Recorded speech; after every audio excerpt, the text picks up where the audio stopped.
Salut les roommates, mon blast, c'est Félix, vous êtes dans la Wargame Room. On se retrouve aujourd'hui pour un dernier petit récapitulatif des leaks des règles de Games Workshop sur les armées avant de passer aux choses sérieuses et à la V10. On fera l'impasse aujourd'hui sur les titans puisque tant que Games Workshop ne proposera pas de figurines en plastique en bonne et due forme, je ne ferai pas la promotion de ce que peut faire Forge World. Et pour ce qui est des inquisiteurs, je pense qu'à l'heure actuelle on n'a pas encore assez d'infos pour vraiment pouvoir décortiquer le peu de datasheets qui ont été partagés, donc on y reviendra très certainement plus tard. Et avant d'aller plus loin, je vous invite, si vous aimez le contenu que je propose, à vous abonner à la chaîne, à activer la petite cloche et surtout me donner votre avis dans les commentaires sur ce que vous attendez de cette V10 et pour vos armées en particulier. Si vous voulez aider le studio dans son développement, vous pouvez vous rendre sur les plateformes de financement participatif ou encore commander vos figurines via MyHobbyPlace.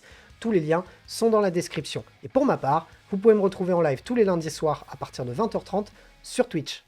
Et on démarre avec les Grey Knights et leurs règles d'armée, qui va leur permettre tout simplement à la fin du tour de notre adversaire de sélectionner plusieurs escouades de notre armée, de les enlever du champ de bataille et de les faire revenir à l'étape de renfort du tour suivant. A savoir qu'il y a tout de même un petit garde-fou, on ne va pas pouvoir le faire sur toutes nos unités, puisque selon le format de jeu, on pourra le faire sur 1, 2, 3 ou 4 unités. Dans notre cas, on joue souvent à 2000 points et ça sera donc limité à 3 unités par tour. On a eu ensuite la règle de Deep Strike, donc de frappe en profondeur, qui n'a pas énormément changé depuis la précédente version, puisque désormais on pourra les déployer à partir du tour 2, et ce jusqu'à la fin de la partie, avec toujours les mêmes règles, c'est-à-dire à plus de 9 pas des unités adverses. De plus, on aura la règle de détachement pour le Teleport Strike Force, qui va nous permettre, lorsqu'on va vouloir faire un jet d'advance avec des unités qui ont la capacité Deep Strike, de leur faire directement 6, et en plus de leur faire gagner le mot-clé vol. Donc on voit que l'armée s'oriente de plus en plus vers de la mobilité, et la mobilité à 40k pour marquer des points, c'est ultra utile. Quelques datasheets ont elles aussi été partagés, comme par exemple la Purgation Squad. Ils vont avoir un mouvement de 6, une endurance de 4, une sauvegarde à 2+, 2 points de vie, un leadership à 6+, ainsi qu'un objectif contrôle de 1. En plus d'avoir la frappe en profondeur, ils vont avoir une règle spéciale qui va leur permettre de tirer en indirect fire sur des unités qui seront visibles par d'autres unités Grey Knight Psyker. Pour ce qui est de leur arsenal, on retrouve les mêmes armes que dans la précédente version, donc le Stormbolter, le classique, mais aussi le Psy-Lancer, le Psy-Canon ainsi que l'Incinérator. On notera aussi au niveau de leur arsenal de corps à corps que désormais il n'y a plus de distinction entre armes de force, némésis, épée ou hallebarde, apparemment. Il semblerait qu'on ait uniquement une seule appellation, et qu'elle fera donc 3 attaques sur du 3+, avec une force de 6, une pénétration d'armure de -2 et un dégât de 2. Mais on attendait surtout la datasheet du fameux grand maître en armure Némésis. Ce dernier aura un mouvement de 8 pour une endurance de 8, une sauvegarde à 2+, pour 13 points de vie, ainsi qu'un leadership de 6+, et un objectif contrôle de 4. En plus de ça, il aura une invulnérable à 4, son profil sera dégressif, et il explosera bien évidemment. Et en plus de sa frappe en profondeur, il aura 2 capacités, dont une psychique, qui nous permettra une fois par bataille, si l'on combat un véhicule ou un monstre, de relancer tous nos jets de touche au corps à corps, ainsi que tous nos jets de blessure, et aussi les dégâts. La capacité a tout de même un garde-fou qui nous précise bien que l'on peut le faire avec une des unités qui aura cette capacité, c'est-à-dire que si on a 3 grands maîtres en armure Némésis, on ne pourra utiliser cette capacité qu'une seule fois. Mais cette capacité va être particulièrement utile, puisqu'on a quand même une arme à dégâts D6 et une arme à dégâts D6+1, et on a vite fait de faire le petit 1, donc ça peut être pas mal de l'avoir. À savoir que le marteau, par exemple, lui, fera 5 attaques sur du 4+,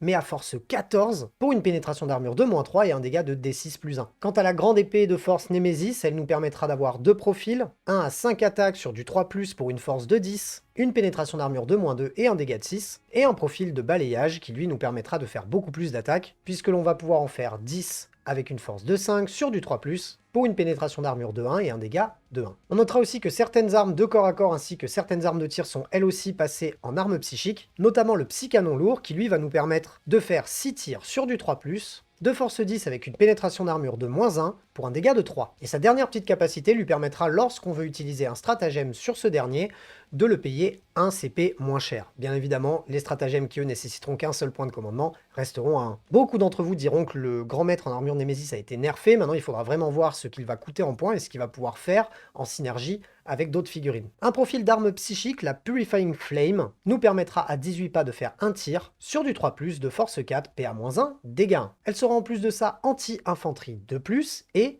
elle ignorera les couverts. Les Grey Knights étant une armée de psycheurs, donc ils sont tous censés avoir ce pouvoir psy en eux. Est-ce qu'on va pouvoir le faire uniquement une seule fois par escouade, ou est-ce que chacun d'entre eux seront équipés de cette arme? Dans ces cas-là, ça peut être pas mal, puisque ça nous fera un tir en plus. Savoir que désormais, à Warhammer 40 000 V10, on aura le droit de tirer avec toutes nos armes hormis les pistolets bien évidemment. Et pour finir, 2 stratagèmes, le premier pour 2 points de commandement. À votre phase de mouvement, de sélectionner une unité étant arrivée soit des frappes en profondeur, soit avec la règle spéciale de l'armée. Et jusqu'au début de notre prochaine phase de mouvement, cette unité ne pourra pas être ciblée tant qu'on ne sera pas à moins de 12 de L. Et le deuxième nous permettra pour 2 points de commandement à la phase de combat de sélectionner une unité Grenade Seeker de notre armée et de faire en sorte que jusqu'à la fin de la phase, les armes psychiques dont ils sont équipés gagnent l'habilité Devastating Wounds. Et quand on voit le profil de l'arme de force Nemesis, on se dit que c'est un bonus pas négligeable, surtout lorsqu'on va avoir des grosses unités. Bien évidemment, on n'a pour le moment pas assez de recul, ni le nombre de points que les unités vont coûter pour les mettre dans notre armée, donc il faudra mettre ça en comparaison avec tout ce qui va sortir, et surtout voir les autres datasheets, notamment des autres personnages, et surtout de la Strike Squad. On passe au Cult Genestealer armée, si vous me connaissez, que j'apprécie particulièrement. Leur règle d'armée paraît énormément énervée à la première lecture, mais va nous demander quand même d'être assez, on va dire, tricky. Mais bon, on a l'habitude avec cette armée, puisqu'on va avoir la possibilité de ressusciter nos unités, si je puis dire, à l'infini. Je m'explique. À chaque fois que nos unités seront détruites, sur un 4+, on pourra les faire revenir, mais on va avoir des conditions. Si ce sont des battle lines déjà, on aura un 3+ à notre G. Donc ça veut dire qu'en gros, 3+, plus 4+, en gros on ne peut pas le rater, nos battle lines reviendront quoi qu'il arrive. Par contre, lorsqu'elles sont détruites, on doit placer un marqueur de 32 mm sur le champ de bataille à plus de 9 pas des unités ennemies, et nos unités ne pourront revenir que si l'ennemi ne pénètre pas dans le rayon de ce petit marqueur. Bien évidemment, ça a été précisé que les personnages qui étaient attachés à des unités ne pourraient pas revenir, faut pas abuser. Il va donc derrière y avoir une bonne gestion de son armée à faire si l'on veut pouvoir ramener ces unités sans pour autant que notre adversaire nous en empêche. Placer son pion de 32 mm à pile 9 pas d'une unité ennemie sera peut-être pas la meilleure chose à faire puisque dès que l'ennemi pourra l'approcher, on va le détruire et l'unité ne pourra pas être ramenée. Donc il va y avoir une petite gestion à faire de première, deuxième, troisième ligne, de manière à se dire, bon, si ma première ligne saute, j'ai ma deuxième ligne en attente, et en troisième ligne, je mets mes petits marqueurs, comme ça, j'ai des vagues successives qui peuvent revenir à chaque tour. Et une règle de détachement spécial, They Came From Below, qui a quelque peu changé sur cette version, nous permettra, à l'étape des renforts, et ce jusqu'à la fin de notre phase de combat, de gagner le mot-clé Sustained Hit 1 ainsi que In Your Cover à toutes nos armes, sur nos unités Cult Genestealer qui seront venus des renforts. Petit bonus sympa qui va nous permettre d'ignorer les couverts si notre adversaire est bien planqué. Le Sustained 1 était lui aussi très intéressant, notamment sur certaines armes qui vont faire beaucoup de tirs ou encore beaucoup d'attaques au corps à corps, donc on prend. La règle d'armée Brood Brothers est expliquée là aussi, puisque on va pouvoir inclure des unités Astra Militarum à notre armée. Bien évidemment, il y a un énorme garde-fou, puisqu'on ne pourra pas sélectionner d'unités Astra Militarum comme Warlord, on ne pourra pas jouer de personnages nommés, d'unités Tempestus, d'Ogryn, de Ratling, de commissaires, de prêtres, de serviteurs ou même de volants. En gros, on pourra mettre des Lehman russes dans notre armée. De plus, on aura une limitation en termes de points, puisque à 1000 points, on n'aura le droit que de mettre 250 points d'Astra, à 2500 et à 3750. Pas sûr que cette règle sera énormément exploitable, à moins que ça soit vraiment ultra bénéfique pour l'armée d'y rajouter des Lehman Russ. On n'a pas vraiment de précision sur le fait de pouvoir faire des ordres ou pas, donc si on n'a pas de commissaire en plus pour ce faire, il semblerait qu'on va juste rajouter un Lehman Russ, à voir si ça sera vraiment utile. Ou si on n'aura pas mieux tout simplement directement dans l'armée Cult Genestealer. On aura ensuite deux datasheets, par exemple les néophytes hybrides qui vont bouger de 6 avec une sauvegarde à 5+, une endurance de 3, un point de vie, un leadership à 7+, et un objectif contrôle de 2. Ils auront bien évidemment la règle frappe en profondeur, je m'attends à ce que quasiment toute l'armée ait cette règle, et ils auront la règle spéciale si on leur met le petit icône dans l'unité de pouvoir régène 3 figurines. Ça se passera donc à l'étape de renfort, et si en plus de ça on est à portée d'un objectif, on pourra en ressusciter D3+3. Donc particulièrement utile pour planter les objectifs et donner un peu de fil à retordre à notre adversaire pour nous sortir entièreté de l'escouade, sinon on sait qu'ils vont en ramener à tous les tours. Leur arsenal de tir n'a pas changé, on a toujours les mêmes armes, on notera peut-être le laser minier ou encore le canon sismique qui ont des profils intéressants. Le laser minier nous permettra à 24 pas de faire un tir à 5+, avec une force de 12, une pénétration d'armure de -3 et un dégât D6+1. À savoir que c'est une arme lourde, donc on aura +1 au tir si on ne s'est pas déplacé avec cette arme. Le canon sismique, quant à lui, n'a plus de profils différents, il va avoir qu'un seul profil de tir, par contre il va gagner la règle Rapid Fire 2. En plus de la règle d'arme lourde, il tirera donc à 24 pas, 4 tirs à 5+, de force 6, PA-1, dégâts D3. Et on pleure déjà le Weber qui a perdu de sa superbe, puisqu'avant on mettait de la mortelle à tout va, il me semble. Là, c'est vraiment pas fou, donc on passera sur le Weber, je pense, en tout cas sur ce début de version, à moins que j'ai raté un truc. Vient ensuite le Patriarche, et là j'ai une petite déception, puisque je le trouve vraiment, enfin je pense vraiment qu'il a un petit peu perdu au change. Il va se déplacer de 8 avec une endurance seulement de 5, une sauvegarde à 4+, une invulnérable à 4+, 6 points de vie, un leadership à 6+, et un objectif contrôle de 1. Il n'aura comme arme que ses simples griffes qui vont lui permettre de faire 5 attaques en Devastating Wounds et en Twin Linked, donc c'est-à-dire qu'on pourra relancer les blessures, c'était déjà le cas dans la précédente version. Il fera donc 5 attaques sur du 2+, pour une force de 6, une pénétration d'armure de -2 et un dégât de 2. Il va avoir en plus la règle Infiltration, donc j'ose imaginer que les Genestealers de cette armée auront aussi cette règle d'infiltration. Il va avoir une capacité psychique qui va lui permettre au début de la phase de combat à 6 pas autour de lui de déclencher des Battle Shocks sur toutes les unités. En plus de ça, son petit familier pourra se sacrifier pour étendre cette aura à 2 fois, donc ça veut dire 12 pas autour de notre patriarche. Et pour couronner le tout, chaque fois qu'il accompagnera une unité, il leur permettra de gagner le mot-clé Devastating Wounds sur leurs armes de corps à corps. Donc j'imagine plutôt sympa lorsqu'on le couplera à un bon gros pack de Genestealer. Il faudra donc vraiment voir si le fait de pouvoir l'incorporer à des unités va rendre cette figurine plus intéressante qu'elle ne l'était avant. Avant c'était plutôt un missile qu'on envoyait un peu droit devant pour faire 2-3 sorts psy et essayer de meuler ce qui passait. Les charges de démolition, quant à elles, gagnent le mot-clé assaut, puis blast, puis one shot. One shot, comme son nom l'indique, veut dire qu'on pourra tirer qu'avec cette arme une seule fois par bataille. Par contre, elle va avoir deux profils. Le premier à 6 pas fera D6 plus 3 tirs sur du 2+, de force 12, PA-2, dégâts 2. Le profil remote sera quant à lui blast et indirect fire et nous permettra de tirer à 24 pas, D6 plus 3 tirs sur du 3+, de force 5, sans pénétration d'armure pour un dégât de 1. J'ai jamais eu l'occasion de tester ces armes dans la précédente version. À voir ce que ça donnera dans celle-ci. J'ai jamais été particulièrement convaincu par leur efficacité. J'ai toujours eu l'impression que c'était un peu un coup dans l'eau. Donc à voir ce que ça donnera et surtout combien ça va coûter pour les incorporer à des unités ou encore à notre personnage spécialisé en démolition. Pour finir avec des profils d'armes, on a eu aussi le marteau de notre abominant qui en soi va faire malheureusement déjà que 3 attaques. Sur du 3+, à force 12 pour une pénétration d'armure de -2 et un dégât de D6 plus 1. Peu d'attaque, le dégât D6 plus 1 paraît quand même très aléatoire. Il faudra vraiment voir si on va avoir, je sais pas, un boost au niveau des attaques, ou encore si ce marteau sera le même qu'on pourra utiliser dans une escouade d'aberrants, et là dans ces cas-là on aura beaucoup plus d'attaques puisqu'on aura beaucoup plus de figurines. Et les deux stratagèmes qui ont été partagés, donc le premier pour 2 points de commandement, va nous permettre soit au début de notre phase de tir, soit au début de notre phase de combat, de sélectionner 2 unités Kult Genestealer de notre armée qui ont été désignées soit pour tirer, soit pour taper, et de sélectionner une unité ennemie ciblée par ces deux dernières, et on pourra rajouter +1 à leur jet de blessure, mais ils n'auront le droit que de taper ou de tirer sur l'unité ciblée. Mais bon, d'un côté, ça paraît logique qu'on tire avec les deux unités dans la même, puisque c'est les deux unités qu'on aura sélectionnées pour. Faudra juste bien gérer, de se dire que si vraiment on wipe l'unité avec une seule de nos unités, la deuxième du coup ne pourra pas tirer ou ne pourra pas taper. Pour terminer, un stratagème lui a 1 point de commandement pendant notre phase de mouvement, de sélectionner une unité Genestealer Cult de notre armée qui sera arrivée des frappes en profondeur à ce tour-ci, et de pouvoir la placer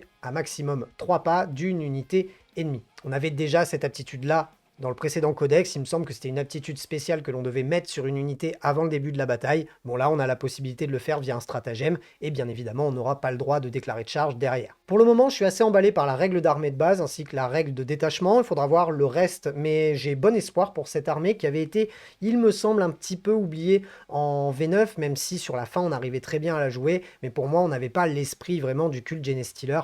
Pour moi, il fallait des aberrants, il fallait ce genre de figurines, et c'est vrai que les dernières listes qu'on a vues qui performer un petit peu, à part de la moto et des mecs à pied qui tirent, on n'avait pas grand chose d'autre et je trouvais ça un peu dommage, surtout que le codex offre des figurines qui sont magnifiques et un choix qui est quand même assez large. Et pour terminer, les Space Marines. Petite déception puisque je pensais qu'on allait avoir droit à un article par chapitre. Bon, malheureusement, on a eu un seul article pour tous les chapitres et on va d'abord voir les Dark Angels. Mais avant d'en parler, il faut rappeler la règle générique donc des Space Marines, donc de tous les chapitres Space Marines, qui est Oath of Moments, puisque sorti de cette règle d'armée-là, on n'aura que des règles de détachement spéciales pour les Dark Angel, les Blood Angel, les Space Wolves. Et pour ce qui est des Dark Angel, la règle de détachement spécial ne va pas être folichonne, puisque lorsque nos unités seront Battle Shocked, vous savez que normalement leur objectif contrôle devrait passer à 0, et bien leur objectif contrôle là restera à 1. Mais on a eu le droit à la datasheet de la Deathwing Common Squad que je trouve vraiment très sympa, puisqu'on va se déplacer de 5 avec une endurance de 5, une sauvegarde à 2+, 3 points de vie, un leadership de 6+, et un objectif contrôle de 1. Mais on va avoir un arsenal assez vaste, mais surtout la possibilité de construire cette escouade avec tout plein de personnages à l'intérieur. Avec un total de 10 figurines, on aura le droit à un porte-étendard, un champion et un apothicaire, et bien sûr jusqu'à 7 Terminators. On nous précise qu'en plus de ça, on pourra y attacher un personnage si ce dernier peut être attaché à une unité de Terminator. Et tout ce petit monde va nous permettre de faire pas mal de choses, puisque vu qu'on aura un apothicaire, on aura le droit de raise une figurine à notre phase de commandement, donc avec tous ses points de vie, il n'y a pas de jet de dés à faire, elle revient direct. Le porte-étendard, quant à lui, nous permettra d'avoir un 1 en plus à notre objectif contrôle, donc sur une unité de 10, mine de rien, on passera à 20 au total, c'est pas négligeable. Et grâce au champion, on aura le droit d'ajouter +1 à sa charge, +1 à son advance, et en plus de ça, on pourra pratiquer une intervention héroïque puisque désormais c'est un stratagème, sauf que ce dernier nous coûtera 0 PC. Rajoutez à ça le fait que les Terminators ont une invulnérable à 4+, et que ceux qui seront équipés d'un bouclier verront leur point de vie augmenter de 1, donc passeront à 4 PEV. Et quand on commence à avoir 10 figurines avec les moyens de les ressusciter, un meilleur objectif contrôle, quand on met ça au centre du champ de bataille, ça va pas rigoler du tout. Ajoutez à ça le fait qu'ils ont un arsenal assez vaste puisqu'on a tout un tas de combis, plasma, etc. Le marteau, les griffes, ça commence à pas rigoler, je vous laisse regarder ça sur la datasheet, vous verrez, il y a des profils qui sont quand même très sympas. Et si on rajoute le lion pour les accompagner, on commence vraiment à être sur un espèce de château indestructible, puisque ce dernier va avoir déjà une invulnérable à 3+, un mouvement 8, une endurance de 9, une sauvegarde de base à 2+, 10 points de vie, un leadership à 5+, et un objectif contrôle de 4. Il aura la capacité Fight First ainsi que la capacité frappe en profondeur. Pour ce qui est du Fight First, on y reviendra dans une prochaine vidéo puisqu'il y a déjà des coquilles faites par Games Workshop, mais je vous en parlerai très certainement dans la prochaine vidéo. Bon, il ne sera pas leader, on ne pourra pas l'inclure directement à une unité, mais il pourra être écranté par des figurines, donc on va très certainement le mettre derrière des figurines pour leur faire bénéficier de tout un tas d'améliorations. Donc en plus de la règle de Bodyguard citée précédemment, son bouclier va lui permettre d'avoir un -1 pour être blessé, ainsi que la capacité lorsqu'on l'aura blessé, si l'on fait une sauvegarde et qu'on arrive à faire un 6, d'infliger une blessure mortelle après les attaques de notre adversaire. Et en plus de ça, un peu à la manière d'un reboot ou encore d'un Abaddon, il aura 3 capacités et il ne pourra en activer qu'une seule par tour au début de la phase de commandement. La première va nous permettre pendant le tour de notre adversaire, lorsque ce dernier utilisera un stratagème sur une de ses unités qui se trouvera à moins de 12 pas de notre lion, de nous faire gagner déjà un point de commandement, et en plus de ça, l'unité devra subir un Battle Shock Test. Et si elle le rate, le stratagème n'aura aucun effet. En plus de ça, ce stratagème comptera comme ayant déjà été utilisé à cette phase, c'est-à-dire que notre adversaire ne pourra pas le réutiliser sur une autre unité pendant la même phase. La deuxième capacité, quant à elle, sera une aura autour de notre lion à 6 pas qui permettra aux figurines d'ajouter 1 à leur jet de blessure. A noter tout de même que le mot-clé ici est Adeptus Astartes et non pas Dark Angel. Donc est-ce qu'on pourrait jouer le lion dans une armée qui ne serait pas Dark Angel ? À voir. La dernière capacité, quant à elle, sera elle aussi une aura qui marchera à 6 pas autour de notre lion sur les unités, encore une fois, Adeptus Astartes, et celles-ci se verront attribuer un Feel No Pain à 4+, contre les blessures mortelles. Son arsenal est pas déconnant au corps à corps, il va avoir encore une fois, ça commence à être assez fréquent, 2 profils d'armes pour son épée. Le premier fera 8 attaques de force 12, PA-4, dégâts 4 à 2+, et le deuxième fera 16 attaques, là aussi à 2+, pour une force de 6, pénétration d'armure de -3 et un dégât de 2. Utile de dire qu'au corps à corps, il va meuler le garçon. Je suis assez emballé par la datasheet de cette figurine, en tout cas plus que sur la V9, donc il faudra vraiment voir au sein d'une grosse unité de thermie, enfin derrière une grosse unité de thermie, ça peut faire la blague. Pour les Space Wolves, on va retrouver la règle de la saga, puisque à chaque fin de tour, on va devoir sélectionner une saga, et si on a réussi à l'accomplir pendant ce tour-ci, on va pouvoir bénéficier de certains bonus. La première se verra activée si, avec un de nos personnages, on a détruit un personnage du camp adverse. Dans ces cas-là, toute notre armée se verra gagner la capacité Sustained Hit 1 à ses attaques de mêlée. La deuxième saga, un petit peu plus dur à réaliser, puisque l'on va devoir contrôler au moins un objectif dans le camp de notre adversaire, et qu'en plus de ça, un personnage à nous soit à portée de cet objectif. Et si on réussit à faire tout ça, et ben on va gagner un +1 à notre objectif contrôle de toutes les figurines de notre armée. Voilà. La troisième est plutôt sympa, puisque là aussi, on va devoir, avec un personnage, ne pas avoir perdu l'ensemble de nos points de vie, mais être tombé en dessous de notre force initiale, c'est-à-dire que si on a une figurine à 4 points de vie, il faudra qu'on soit à 1 point de vie. Et si elle n'a pas été détruite, eh bien toute notre armée va gagner un Feel No Pain à 6. La dernière, quant à elle, nous permettra, lorsqu'on aura réussi à détruire un monstre ou un véhicule avec un de nos personnages, de gagner la règle Lethal Hit sur l'ensemble de notre armée, sur nos armes de corps à corps. Les conditions sont à chaque fois pas évidente à remplir. En plus de ça, ça veut dire qu'il va falloir vraiment jouer sur les personnages. Bon, ça tombe bien, en Space-Off, il y en a quand même pas mal, donc il faudra vraiment voir les datasheets de ces figurines, voir si ça sera vraiment envisageable de répondre à toutes ces demandes pour avoir tous ces bonus. Puisque mine de rien, si on arrive à un peu tous les cumuler, ça commence à pas rigoler. Les molosses de Morkai, unité jamais jouée dans le monde entier puisqu'elle était nulle, aura un mouvement de 6 pour une endurance de 4, une sauvegarde à 3+, 2 points de vie, un leadership à 6+, et un objectif contrôle de 1. Jusqu'ici, du profil de Marines Primaris de base. A noter tout de même que leurs armes de mêlée ainsi que leurs armes de tir auront le mot-clé précision, ça veut dire que lorsqu'on s'attaquera soit de loin à un personnage qui est un peu écranté, on pourra quand même lui tirer dessus, ou si on rentre au corps à corps dans une unité accompagnée d'un personnage, on aura le droit de cibler ce dernier directement. Cette escouade étant censée être anti-psycheur, elle va avoir la capacité d'avoir une invulnérable à 6+, uniquement contre les armes psychiques. Et en plus d'un mouvement scout de 6, qui leur permettra donc de faire un mouvement pré-bataille de 6, ils vont avoir une capacité spéciale de sélectionner pendant leur phase de tir une unité ennemie à moins de 12 pas d'eux. Si on a un lieutenant à l'intérieur de cette unité, donc un personnage, on pourra étendre cette aura à 18, et cette unité devra effectuer un Battle Shock Test en ayant -1 si elle est psycheur, et si elle le rate jusqu'à notre prochaine phase de tir, cette unité aura un -1 pour tirer avec ses armes psychiques. Bon, inutile de vous dire que je trouve toujours pas ça fou. Encore une fois, il faudra voir combien ça coûte en points, mais il est très fort probable qu'on aura bien mieux à faire, du moins je l'espère. On en vient au Blood Angel, les amis, et là ma frustration est immense, puisqu'on a eu le droit au datasheet des Primaris Death Company, dont moi j'ai rien à taper, de Gabriel 7, que je ne joue pas, et de la Soif Rouge, qui a perdu un petit peu de sa superbe, puisque désormais, déjà, on n'a plus qu'une seule règle spéciale Blood Angel, avant on en avait 2, maintenant on n'en a plus qu'une, et donc la Soif Rouge nous permettra, lorsqu'on a chargé, d'avoir un +1 attaque, ainsi qu'un +1 à la force sur nos unités. Bon, c'est pas ouf, on perd notre +1 blessure, on perd notre +1 à la charge et +1 à l'advance.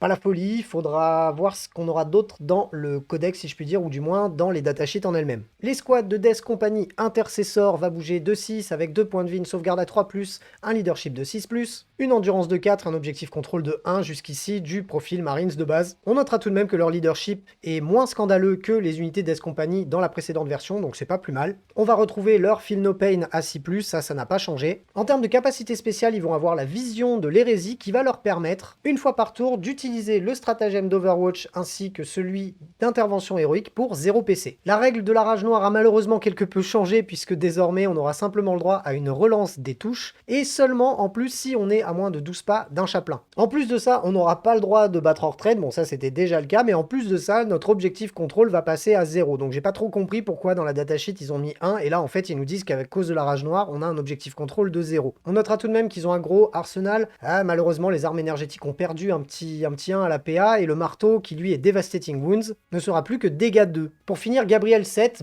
il faut bien parler de ce petit bonhomme. Qu'est-ce qu'il fait Gabriel 7? Il bouge de 6 avec une endurance de 4, une sauvegarde à 3+, 6 points de vie, un leadership à 6+, ainsi qu'un objectif contrôle de 1. Il aura une invulnérable à 4, bien évidemment il est leader donc il peut être inclus à une unité. Il pourra d'ailleurs faire en sorte que cette unité à laquelle il sera attaché puisse faire une advance et puis une charge derrière. Et enfin, à chaque fois qu'il combattra au corps à corps, pour chaque tranche de figurines de 5 autour de lui à moins de 6 pas, il gagnera +1 attaque. Donc s'il a 5 figurines autour de lui, il aura +1 attaque, s'il en a 10, il en gagnera 2. Son arme de mêlée a 6 attaques, elle touchera à 2+, avec une force de 8, une pénétration d'armure avec tout de même un dégât 3. Bon, j'ai pas énormément de choses à dire sur ce garçon-là. Refaites une figurine, Games Workshop, s'il vous plaît.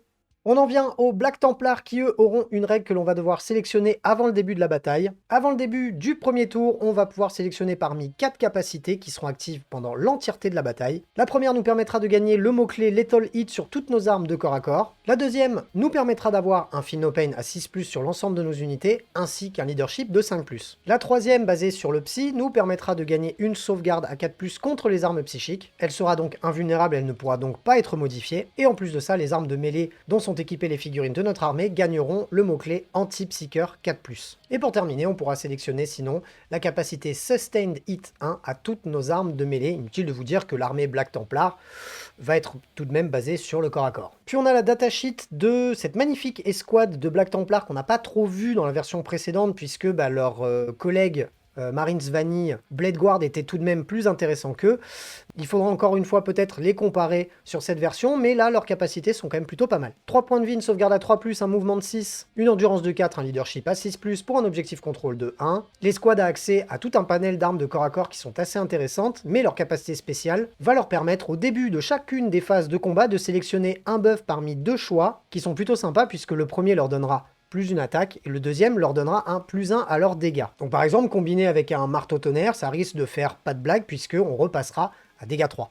Et on termine par la Deathwatch et leurs règles de détachement, puisque là aussi on va pouvoir sélectionner, mais cette fois-ci au début de chaque round de bataille à la phase de commandement, une capacité qui sera active jusqu'à la phase de commandement suivante. La première nous permettra de gagner la capacité Sustain Hit à toutes nos armes de notre armée, la deuxième quant à elle nous donnera le mot-clé Lethal Hits, et la dernière nous permettra de gagner le mot-clé Précision lorsqu'on fera des Critical Hits, donc des 6+, à nos jets de touche. Bon là je suis un petit peu mitigé, parce que ça veut dire qu'on va devoir tirer dans une unité dont une figurine les accompagne, en pariant sur le fait de faire des 6 pour pouvoir atteindre ce personnage.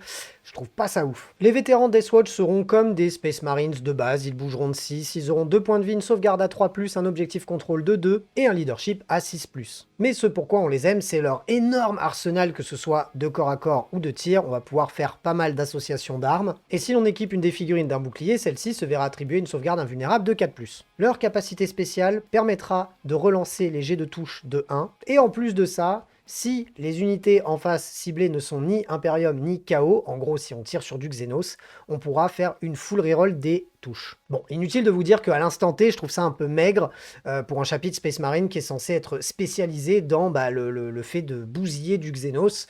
Pour le moment, une simple relance complète me paraît peut-être un petit peu maigre. Il faudra vraiment voir ce qu'on aura d'autre comme datasheet, et encore une fois, combien coûteront les unités en termes de points. Bon, je vous le redis, je suis frustré, j'aurais aimé plus de choses sur chacun des chapitres, mais on va prendre notre mal en patience, puisque là, ça va popper dans les prochains jours, donc on devrait vite en avoir le cœur net. J'espère que cette vidéo vous a plu, comme d'habitude, si c'est le cas, vous mettez le petit pouce bleu sous la vidéo, vous me donnez votre avis dans les commentaires, vous vous abonnez à la chaîne, vous activez la cloche, ça fait plaisir. On se retrouve très bientôt pour plein d'autres vidéos. D'ici là, prenez soin de vous, salut les roommates.